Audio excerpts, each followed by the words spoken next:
खबरों का सारथी। उत्तराखंड विधानसभा में यूसीसी बिल पास, ध्वनिमत से विधानसभा में पास हुआ बिल। राज्यपाल के पास कानून बनने के लिए आगे बढ़ा बिल। सदन में बिल पास होने के बाद सीएम धामी ने की प्रेस कॉन्फ्रेंस। सीएम धामी ने जनता का जताया आभार, बोले यूसीसी से किसी को डरने और घबराने की जरूरत नहीं। यूसीसी बिल का रानी पोखरी में प्रधान ने किया स्वागत। बिल पास होने पर खुशी से झूमे डोईवाला वासी, मिठाई बांटकर लोगों ने जताई खुशी। पूर्व मंत्री हरक सिंह रावत के ठिकानों पर ईडी की छापेमारी। उत्तराखंड समेत दिल्ली और चंडीगढ़ में भी ईडी खंगाल रहे दस्तावेज, 16 ठिकानों पर रेड। एक साल से निलंबित सभी 20 दरोगा बहाल। एक दरोगा की सड़क हादसे में हो चुकी है मौत। 2015 दरोगा भर्ती में धांधली की बात आई थी सामने। बर्फबारी से सफेद हुआ उत्तराखंड, कड़ाके की ठंड के बीच येलो अलर्ट हुआ जारी। आज ऐसा ही रहेगा मौसम।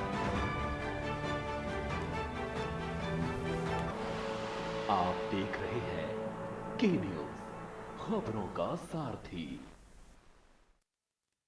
नमस्कार, मैं हूं आपके साथ अवंतिका अवस्थी और आप देख रहे हैं के न्यूज इंडिया। हम बात करेंगे उत्तराखंड खबरों की। खबर आपको राजधानी देहरादून से बता देते हैं, जहां पर यूसीसी बिल पास करने वाला पहला राज्य बना उत्तराखंड। 200 पन्नों के ड्राफ्ट को पढ़ने का समय देना चाहिए था। कांग्रेस की तरफ से कहा गया कि खामियों को सुधारने पर पहल हो सकती थी। लिव इन रिलेशनशिप जैसे अहम मुद्दे को कानूनी मान्यता दी। धर्म और सामाजिक लिहाज से ये ठीक नहीं।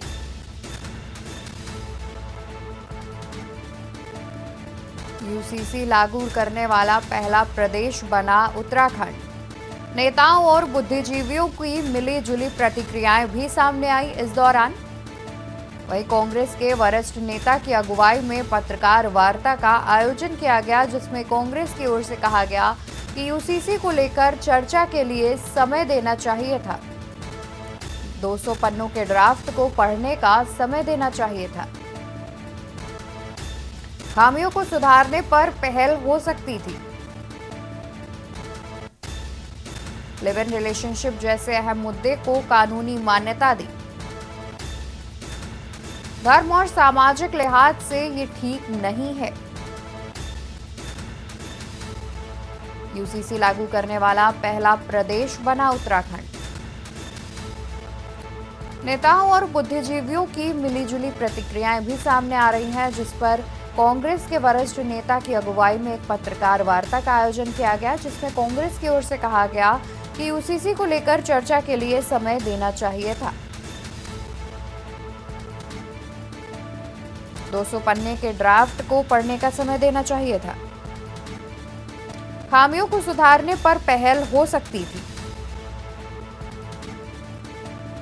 लिव इन रिलेशनशिप जैसे अहम मुद्दे को कानूनी मान्यता दी।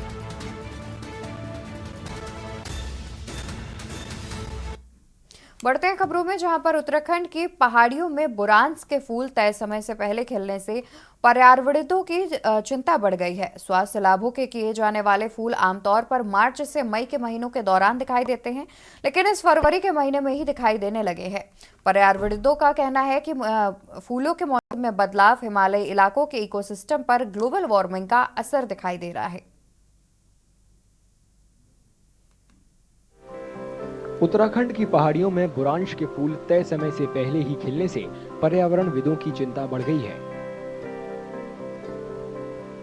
स्वास्थ्य लाभों के लिए जाने जाने वाले ये फूल आमतौर पर मार्च से मई के महीने के दौरान दिखाई देते हैं, लेकिन इस फरवरी के महीने में ही दिखाई देने लगे हैं। पर्यावरणविदों के मुताबिक फूलों के मौसम में बदलाव हिमालयी इलाकों के इकोसिस्टम पर ग्लोबल वार्मिंग का असर है। विगत कुछ सालों में ये देखने को आ रहा है कि बुरांस के फूल जल्दी खिल जा रहे हैं समय पे, और इसके लिए जो सबसे बड़ा कारण है ये माना जा रहा है ग्लोबल वार्मिंग इफेक्ट। जो ग्रीन हाउस गैसेज, तो इनका कंसंट्रेशन बढ़ रहा है और इससे हमारे वातावरण का तापमान बढ़ रहा है, तो जिससे ये फ्लोरा फाउना, इनके जो बिहेवियर है इसमें काफ़ी परिवर्तन देखने को मिलता है। और इसमें से एक है कि बुरांस के फूलों का पहले खिल जाना चाहिए। जानकारों के मुताबिक क्षेत्र के वनस्पतियों और जीवों में इस तरह के व्यावहारिक परिवर्तन लंबे समय में ग्लोबल वार्मिंग के हानिकारक प्रभावों की चेतावनी है। ओवरऑल जो ट्रेंड है वो गर्मी की तरफ बढ़ रहा है, तो सारे वैज्ञानिक लोग इसकी चिंता प्रकट कर चुके हैं कि ग्लोबल वार्मिंग आ रही है और अब प्रकृति के विभिन्न रूपों में इसको प्रकट तौर पर देखा जा रहा है। बुरांस का खिलना समय से पहले निश्चित रूप से एक चिंता का विषय है। पर्यावरणविदों का मानना है कि बुरांश के फूलों का जल्दी खिलना ग्लोबल वार्मिंग का सीधा असर है, ठीक वैसे ही जैसे इस साल हिमालयी क्षेत्र के ऊपरी इलाकों में देर से बर्फबारी।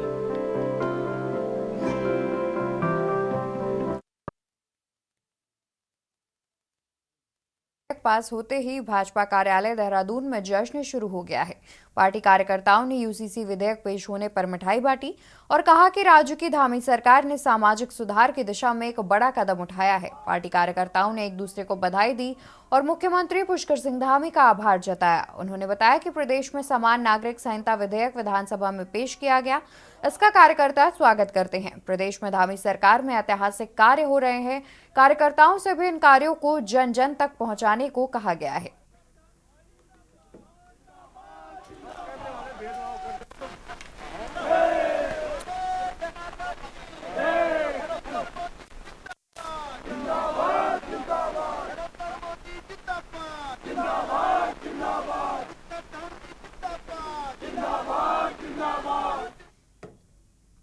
हल्द्वानी पहुंचे अंतर्राष्ट्रीय हिंदू परिषद के संस्थापक एवं राष्ट्रीय अध्यक्ष डॉक्टर प्रवीण तोगड़िया ने उत्तराखंड सरकार द्वारा विधानसभा में पेश किए गए यूसीसी बिल का समर्थन करते हुए मुख्यमंत्री पुष्कर सिंह धामी की प्रशंसा की। पत्रकारों से बातचीत करते हुए डॉक्टर प्रवीण ने कहा कि देश के अंदर दो कानून नहीं होने चाहिए। मजहब और शरीयत के हिसाब से देश के अंदर अलग कानून होना दूसरा पाकिस्तान निर्माण करने जैसा है। यूसीसी के आधार पर दूसरा पाकिस्तान ना खड़ा हो, ये प्रदेश के पुष्कर सिंह धामी सरकार ने सुनिश्चित किया है। अंतर्राष्ट्रीय हिंदू परिषद प्रवीण तोगड़िया का धन्यवाद, अभिनंदन। एक देश में दो कानून नहीं हो सकते हैं। मजहब के आधार पर, शरीयत के आधार पर अलग कानून करना यह भारत में दूसरा पाकिस्तान बनाने की दिशा है। यूसीसी के आधार पर आने वाले समय में कोई पाकिस्तान खड़ा ना हो, वह सुनिश्चित हुआ है।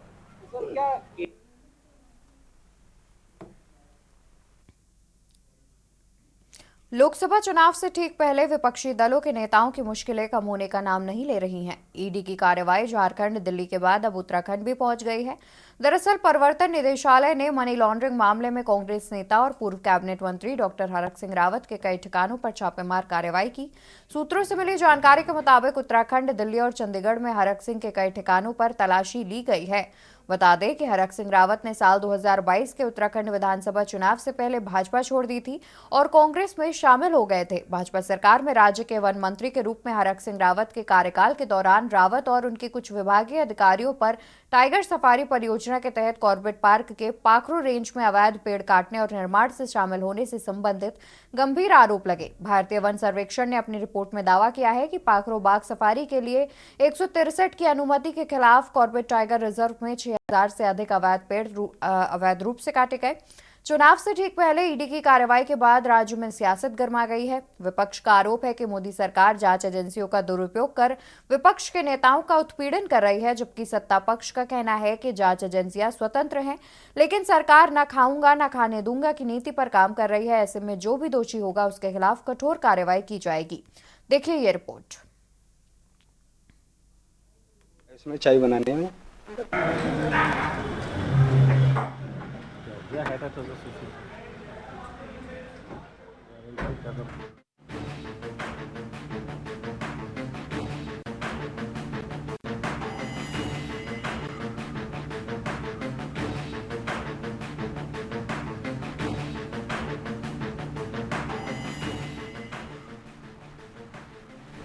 चुनाव से पहले ईडी का एक्शन लगातार जारी है। झारखंड में पहले ईडी ने जमीन घोटाला मामले में पूर्व मुख्यमंत्री हेमंत सोरेन की मुश्किलें बढ़ाई गई।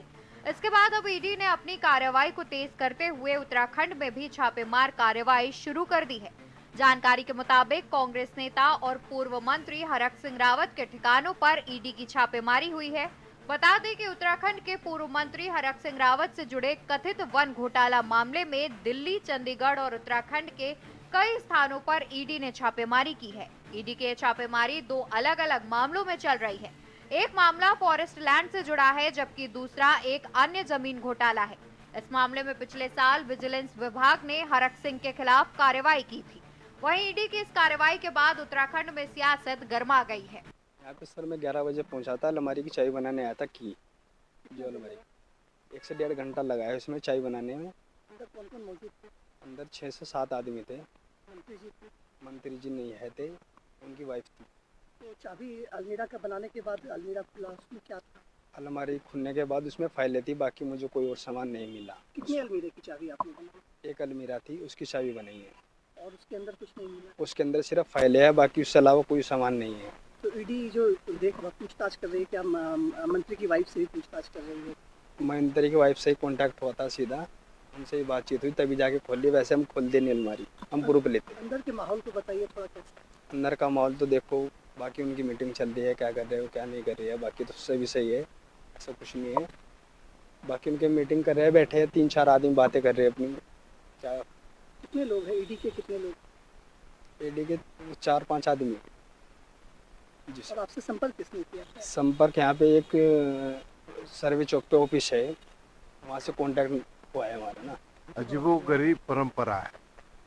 जब तक आदमी भारतीय जनता पार्टी में रहता है तब तक जो है कोई कार्रवाई नहीं होती है, और अगर भाजपा के विरोध में आदमी दूसरे दल में रहे तो उसके खिलाफ सीबीआई, ईडी, इनकम टैक्स का प्रयोग लगातार होता आ रहा है। और अब तो मैं समझता हूँ कि पूरे देश के अंदर यही स्थिति है। देश के प्रधानमंत्री जी एनसीपी के नेताओं को कहते हैं कि 70,000 करोड़ का घोटाला जो है महाराष्ट्र में एनसीपी ने किया, और जब वो एनसीपी के नेता भाजपा में चले गए उसके बाद कार्रवाई भी बंद और वो साफ सुथरे हो जाते हैं। पता नहीं कौन सी वॉशिंग मशीन भाजपा के पास है कि जो दोषी हैं वो भी उसके पास ठीक हो जाते हैं। अब एक बात हो तो मैं कहूँ है इस तरह की प्रक्रिया। आज हम अपने साथी हरक सिंह रावत जो हमारे साथी हैं, सहयोगी हैं, हमको जब ये पता चला कि ईडी ने छापा मारा तो हम आए। तो क्या लगता है सर कि ईडी का दुरुपयोग जो है वो सरकार केंद्र सरकार कर रही है? कोई नई बात थोड़ी है, ये तो लगातार हो रहा है। जो आवाज विरोध में उठती है उस आवाज के खिलाफ जो है या तो ईडी या इनकम टैक्स या सीबीआई। क्या ठिकानों पे छापेमारी कार्रवाई करी है? विपक्ष कह रहा है कि जैसे जो लोग कांग्रेस में आते हैं आप लोग परेशान करते हैं। हरक सिंह रावत जी की बात करें। और देखिए, जितने भी ईडी की कार्रवाई हो रही है, जितने भी जो है विजिलेंस की कार्रवाई हो रही है, ये सब स्वतंत्र बॉडी है। और मैं कह सकता हूँ कि पूरे देश में आप ये देख रहे होंगे कि जिन जिन लोगों ने भी भ्रष्टाचार किया है, जिन जिन लोगों ने गलत तरीके से संपत्ति अर्जित की है, उनके खिलाफ अगर ईडी और विजिलेंस अगर छापे मार रही है या कार्रवाई कर रही है तो इसमें जो है सबको इसका श्रेय देना चाहिए कि भाई प्रधानमंत्री जी भी और राज्य सरकार भी अच्छा काम कर रही है, क्योंकि पारदर्शिता भी जरूरी है और भ्रष्टाचार मुक्त शासन भी जरूरी है। आपको बता दें कि हरक सिंह रावत ने 2022 के उत्तराखंड विधानसभा चुनाव से पहले भाजपा छोड़ दी थी और कांग्रेस में शामिल हो गए थे। भाजपा सरकार में राज्य के वन मंत्री के रूप में हरक सिंह रावत के कार्यकाल के दौरान रावत और उनके कुछ विभागीय अधिकारियों पर टाइगर सफारी परियोजना के तहत कॉर्बेट पार्क के पाखरो रेंज में अवैध पेड़ काटने और निर्माण में शामिल होने से संबंधित गंभीर आरोप लगे। भारतीय वन सर्वेक्षण ने अपनी रिपोर्ट में दावा किया कि पाखरो बाघ सफारी के लिए 163 की अनुमति के खिलाफ कॉर्बेट टाइगर रिजर्व में 6000 से अधिक पेड़ अवैध रूप से काटे गए थे, जिसके बाद से लगातार केंद्रीय जांच एजेंसियां इस मामले में कार्रवाई कर रही हैं। वहीं मौजूदा समय में हरक सिंह रावत हरिद्वार लोकसभा सीट से चुनाव की तैयारियों में जुटे हुए हैं। उन्हें हरिद्वार सीट से कांग्रेस चुनाव लड़ाने की तैयारी कर रही थी। हालांकि चुनाव से पहले ही ईडी की इस कार्रवाई पर विपक्ष ने सत्ता पक्ष पर हरक सिंह रावत को डराने का आरोप लगाया है। देखिए, हरक सिंह रावत जी के यहाँ ईडी पहुंचने का मतलब है कि भारतीय जनता पार्टी के मन में हरक सिंह रावत का डर है। ईडी देश के उन नेताओं के घर जा रही है जिनसे वो घबराती है। और दूसरी बात मैं कहूंगा, भारतीय जनता पार्टी के नेताओं ने अपने बड़े बड़े पदों पर अनुभवहीन लोगों को बिठाकर भाजपा का नेतृत्व तो खत्म कर दिया, और अन्य दलों का जो नेतृत्व है, जो प्रदेश को, देश को आगे ले जाने में सहयोगी हो सकता है, उपयोगी हो सकता है, जो जानता है, जो जानकार है, तजुर्बेकार है, वो किसी भी दल का हो, उसके घर ईडी भेज रही है। तो उसी लाइन में हरक सिंह रावत भी है। इसका मतलब समझ लीजिए कि हरक सिंह रावत कांग्रेस के कद्दावर नेता हैं और भाजपा उन्हें दबाना चाह रही है, डराना चाह रही है। ईडी हो चाहे सीबीआई हो, वो अपने आप में विभाग है। बिना जानकारियों के, बिना क्वेरीज के वो कहीं भी मूव नहीं करते हैं। अगर वो कहीं मूव कर रहे हैं तो निश्चित तौर पर कहीं ना कहीं कुछ गड़बड़ दिखाई पड़ रही है तो मूव कर रहे हैं। अब चुनाव आ रहे हैं, राजनीतिक दल है, इसलिए वो कार्रवाइयाँ बंद कर दें, ऐसा नहीं है। उनको अपना काम करना है, वो अपना काम कर रहे हैं। कांग्रेस के दिग्गज नेता और पूर्व कैबिनेट मंत्री हरक सिंह रावत की मुश्किलें बढ़ती हुई नजर आ रही हैं। आज सुबह से ही ईडी की टीम उनके सेक्टर पर स्थित डीआईएमएस कॉलेज में छापेमारी कर रही है, सबूत जुटाए जा रहे हैं। बताया जा रहा है जो प्राइवेट नेशनल पार्क का घोटाला था, उसको लेकर ईडी आज सुबह से यहाँ पे छापेमारी करी है। पूर्व में भी जो विजिलेंस की टीम थी यहाँ पे छापेमारी की थी, उन्होंने यहाँ पे कई दस्तावेज अपने कब्जे में लिए थे। आज फिर एक बार फिर जो ईडी की टीम यहाँ पे पहुंची है तो हरक सिंह रावत की मुश्किलें काफ़ी बढ़ने वाली है। तबीयत खान, के न्यूज़, विकासनगर। कुल मिलाकर लोकसभा चुनाव से ठीक पहले विपक्षी दलों के नेताओं की मुश्किलें कम होने का नाम नहीं ले रही हैं। ईडी की कार्रवाई झारखंड, दिल्ली के बाद अब उत्तराखंड भी पहुंच गई है। सवाल यह है कि क्या देश में भ्रष्टाचार मिटाओ या फिर विपक्ष मिटाओ का अभियान चल रहा है। यदि विपक्षी नेताओं ने भ्रष्टाचार किया तो फिर जांच क्यों न की जाए। क्या मोदी सरकार की ईडी और सीबीआई का उपयोग कर विपक्ष को मिटाने की साजिश है। ऐसे अनगिनत सवाल अपने जवाब की तलाश में हैं। Uttarakhand desk report. उधम सिंह नगर के डीएम उदयराज सिंह ने काशीपुर ब्लॉक सभागार में आयोजित तहसील दिवस के बाद काशीपुर के एलडी भट्ट उप जिला चिकित्सालय पहुंचकर चिकित्सा प्रबंधन समिति की बैठक ली। इस दौरान उन्होंने 2 करोड़ 90 लाख रुपए के पास हुए बजट पर विस्तृत चर्चा करते हुए चिकित्सकों को आवश्यक दिशा निर्देश दिए। इस दौरान मीडिया से बातचीत में डीएम ने कहा कि प्रबंधन समिति की बैठक में अस्पताल में आने वाले मरीजों को मिलने वाली सुविधाएं और अस्पताल के छोटे बड़े खर्चों का अवलोकन किया जाता है। पूरे साल भर में इसी बजट से हॉस्पिटल का संचालन किया जाएगा।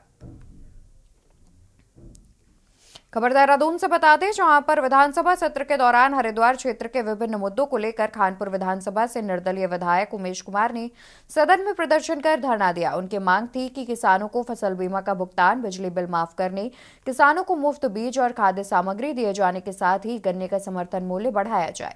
वहीं मुख्यमंत्री पुष्कर सिंह धामी ने विधायक की मांगों का परीक्षण कर वार्ता करने का आश्वासन दिया, जिसके बाद उन्होंने कहा कि यदि जल्द सरकार ने किसानों की मांगें पूरी नहीं की तो आंदोलन किया जाएगा। कि किसान विरोधी मुझे रवैया सरकार का महसूस हो रहा है। जुलाई में हमारे यहाँ हरिद्वार जनपद में आपदा आई थी। किसानों की फसल 100% तहस नहस हो गई, खत्म हो गई। किसान बर्बादी के कागार पर है। जोगावाला में हमारे कुछ किसान तो इस सीमा पर आ गए हैं कि वो जहर खाने की कागार पर पहुंच गए। उनके घर में चूल्हा नहीं जल रहा। ऊपर से बिजली विभाग का जो आतंक है, लोगों के कनेक्शन काटे जा रहे हैं, लोगों को पेनल्टीज लगाई जा रही हैं किसानों पर। फसल का बीमे का भुगतान आज तक नहीं हुआ। 1% भी बीमा का भुगतान अभी जनपद में फसल का नहीं किया गया। तो आप बीमा करते क्यों है फसल का? वो पैसा कहाँ गया? उस पैसे की कोई खोज खबर है? नहीं है। आप मुझे बताइए, आरसी कट रही है किसानों की, किसानों को गिरफ्तार किया जा रहा है, उनका शोषण किया जा रहा है। ये गलत बात है। जब आप वादा करके आए थे कि बिजली के बिल माफ किए जाएंगे, पेनल्टीज नहीं लगाई जाएंगी, इंटरेस्ट नहीं लगाए जाएंगे, तो ये आरसी कैसे कट रही हैं? कैसे तहसीलदार कानून को किसानों के घर पहुंच जा रहे हैं उनको गिरफ्तार करने के लिए? खबर देहरादून से है, जहां भ्रष्टाचार, बेरोजगारी, महंगाई और पलायन समेत विभिन्न मुद्दों को लेकर सुराज सेवा दल ने विधानसभा कूच किया। इस दौरान सरकार के खिलाफ नारे लगाते हुए कार्यकर्ता दया पैलेस से रिस्पना की ओर बढ़े तो पुलिस ने बैरिकेडिंग पर रोक लिया। वहीं दल के प्रदेश अध्यक्ष रमेश जोशी समेत कई कार्यकर्ता बैरिकेडिंग पर चढ़ गए। पुलिस के साथ कार्यकर्ताओं की खूब धक्का मुक्की हुई। इसके बाद प्रदर्शनकारी सड़क पर धरने पर बैठ गए। यहाँ करीब 1.5 घंटे सभा के बाद एसडीएम को ज्ञापन सौंप दिया गया।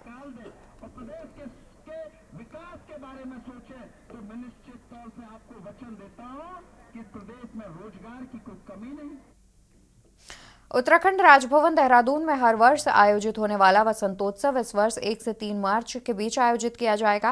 राजभवन में राज्यपाल लेफ्टिनेंट जनरल गुरमीत सिंह की अध्यक्षता में आयोजित बैठक में यह फैसला लिया गया। राज्यपाल ने कहा कि वसंतोत्सव को पूरे उमंग और उत्साह के साथ एक उत्सव के रूप में आयोजित किया जाएगा, जिसमें अधिक से अधिक लोगों की भागीदारी सुनिश्चित की है। कहा कि यह आयोजन राजकीय न रहकर इसमें प्राइवेट पार्टनरशिप को बढ़ावा दिया जाए और आम जनमानस इस आयोजन से जुड़े।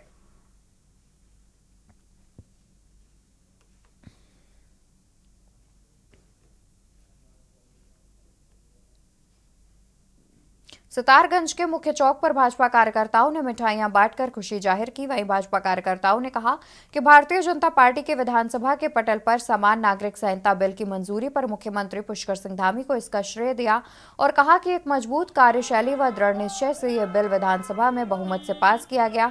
ये प्रत्येक उत्तराखंड वासी के लिए मान सम्मान और गर्व का समय है। समय की आवश्यकता के अनुसार यह बिल पास होना जरूरी था। इस बिल में सामाजिक निर्वहन से संबंधित मामलों में कड़े प्रावधान है। यूसीसी ड्राफ्ट में अनेक ऐसे प्रावधान रखे गए हैं। ऐसा ऐतिहासिक क्षण आया कि सभी राज्यों के लिए उत्तराखंड राज्य नजीर बन गया। प्रत्येक उत्तराखंड वासी के लिए गौरव और सम्मान का क्षण है। सभी वर्ग, सभी समुदाय के लोग श्री पुष्कर सिंह धामी के इस परिश्रम के साथ ऐतिहासिक फैसले से हर्षित हैं और समाज में खुशी का माहौल है।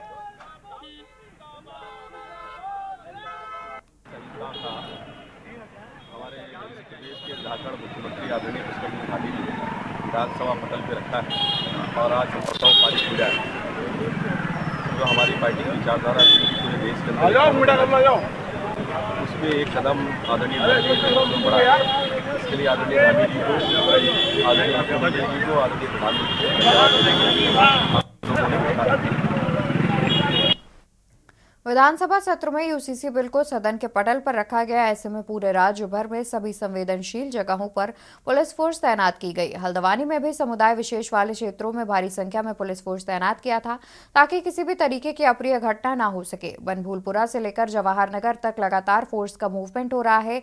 एसएसपी प्रहलाद मीणा खुद मौके मुआयना कर रहे हैं। उन्होंने बताया कि विधानसभा सत्र को लेकर सुरक्षा व्यवस्था पुख्ता की गई है। यूसीसी बिल के विधानसभा में आने के बाद से लेकर विधानसभा सत्र तक सुरक्षा व्यवस्था की जा रही है ताकि कोई भी अप्रिय घटना ना हो सके। साथ ही सोशल मीडिया पर भी पुलिस अपनी नजर बनाए हुए है और लोगों से शांति व्यवस्था बनाए रखने की अपील कर रही है।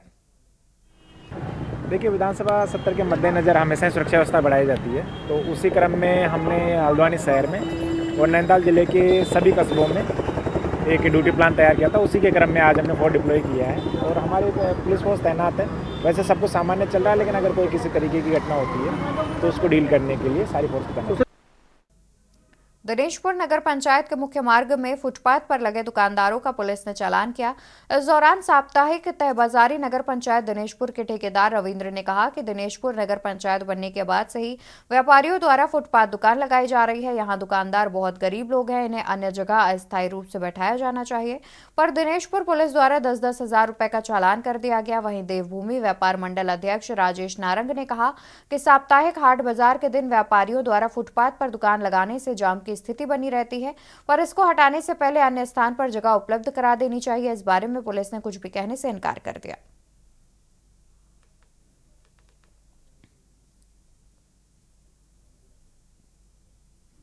पर्यटन को बढ़ावा देने के लिए राज्य सरकार दूरस्थ पहाड़ी क्षेत्रों में हेली सेवा शुरू करने जा रही है। हल्द्वानी से चंपावत, पिथौरागढ़ और मुनस्यारी के लिए हेली सेवा शुरू की जाएगी, जिसके लिए हल्द्वानी के गोलापार स्थित हेलीपैड में ट्रायल किया गया। ये 7 सीटर हेलीकॉप्टर रोजाना 2 चक्कर में अपनी सेवाएं देगा। इस दौरान एसडीएम परितोष वर्मा और तहसीलदार के साथ हेरिटेज एविएशन और युगांडा की टीम भी मौजूद रही। अब डीजीसीए की टीम हेलीपैड में फाइनल निरीक्षण करेगी, जिसके बाद जल्द ही इसकी शुरुआत होगी। दूरस्थ पहाड़ी क्षेत्रों में जाने वाले लोगों को हेली सेवा शुरू होने से बहुत लाभ होगा। और क्या कुछ रूट मैप रहेगा इसका? देखिए, गोलापार जो हेलीपैड है यहाँ से आज ट्रायल स्टार्ट हुआ है और डीजीसीए की टीम ने इसका निरीक्षण करना है। यहाँ से चंपावत, पिथौरागढ़ और मुनस्यारी के लिए हवाई सेवा स्टार्ट की जा रही है, जिसमें कि 7 सीटर हमारा चॉपर है। उसमें ये प्रतिदिन 2 चक्कर लगाएगा और अभी इसकी ट्रायल डीजीसीए द्वारा की जा रही है। अनापत्ति देने पर यहाँ पे नियमित रूप से रूटीन गतिविधियों को बढ़ावा मिलेगा तो कहीं ना कहीं निश्चित रूप से पर्यटन की गतिविधियों को बढ़ावा मिलेगा, क्योंकि मुनस्यारी और पिथौरागढ़ की डिस्टेंस ज़्यादा है और हवाई सेवा से अगर इसे जोड़ा जाता है तो काफ़ी समय की भी बचत होगी और यात्रा भी आसानी से। सर कब तक शुरू होने की उम्मीद है? अगर अनापत्ति प्राप्त हो जाती है तो इसको शीघ्र ही शुरू करने के लिए यूकाडा प्लान कर रहा है। खबर सितारगंज से है, जहां युवा व्यापारी आरिफ कुरैशी की सड़क दुर्घटना में मौत हो गई, जबकि बाइक पर पीछे बैठे व्यक्ति गंभीर रूप से घायल है, जिसे सीएचसी से हायर सेंटर रेफर किया गया। बताया जा रहा है कि आसिफ कुरैशी अपने रिश्तेदार मोहम्मद अहमद के साथ अमरिया साप्ताहिक बाजार गए थे। बाजार से लौटते समय अमरिया रोड मलपुरी के पास पीछे से आ रहे कंटेनर ने कुचल दिया, जिससे आरिफ कुरैशी की मौके पर मौत हो गई और घटना की सूचना मिलते ही नगर में कोहराम मच गया। देखते ही देखते अस्पताल में बड़ी तादाद में लोग इकट्ठा हो गए।